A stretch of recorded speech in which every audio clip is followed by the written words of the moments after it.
Live from WBBM TV Chicago, this is Channel 2 News at 6. After a week in the headlines, 2 nights behind bars, Sharon and David Schoo are free on bond, but there are still unanswered questions tonight about why they did what they did. Good evening, I'm Lester Holt. Bill and Adele have the night off. They are being called the Home Alone parents. David and Sharon Schoo, parents who allegedly left 2 little girls home alone to fend for themselves while they vacation in Mexico. Tonight they're free on bond and still not talking, but one of the people who put up their bond is Channel 2's Mike Parker. Joins us now live with the story. Mike? Lester, we're at the St. Charles Law Office of the attorney who is representing the so-called Home Alone couple, and it was here just a few hours ago that we got a chance to talk with the man who put up the bond money that set the couple free. I think the whole world was against my daughter, and somehow I had to come out in front and give her help. She needed help, and she still does need help. That's why 72-year-old welder Joseph Kuzma says he went to friends and family members and scraped together $10,000 in cash to free his daughter Sharon and her husband David Schoo, the so-called Home Alone parents. The 2 walked out of the Kane County Jail this morning free after 49 hours behind bars, free but still unwilling to talk about the child abuse charges against them.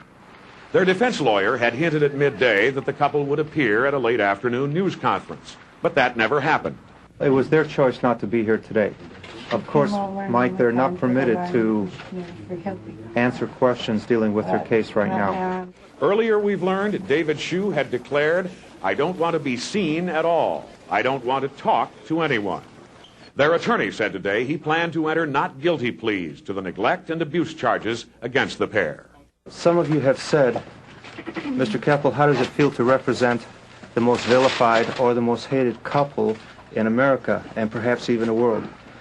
If my clients in the final word have done something that is incorrect, that doesn't make them vilified and hated. And we're saying they haven't done anything wrong. After their release, the Shoos were driven to a friend's home in an upscale subdivision where they hoped to escape cameras and reporters. It's not known if they'll meet with the man who paid for their freedom, but if they do, Joseph Kuzma knows what he'll do. I'll put my arms around her and tell her I love you, sweetheart. And I know you've made a mistake. And somewhere down the line, you got to straighten up your act. Sharon's father also said that it is obvious that David and Sharon Schoo and their 2 children will need much psychiatric counseling in the weeks and months ahead. People who live in the Shoos neighborhood near St. Charles are reacting to the news of their freedom tonight. Let's go to Dawn Stensland for a live report on that reaction. Dawn. And Mike, I'm standing right in front of the Shoos house. All their neighbors say tonight they're disappointed. They waited all day to hear the couple's side of the story, why David and Sharon Schoo jetted off to Mexico but left their 2 young daughters home alone during Christmas. Tonight, neighbors here say they're still waiting. The Shoos neighbors along Nancy Lane say they were hoping for a good answer as to why Nicole and Diana were left home alone. I don't think this attorney really gave any answers for what happened. He really had no explanation for why they would leave the 2 girls home alone. I'm a little disappointed.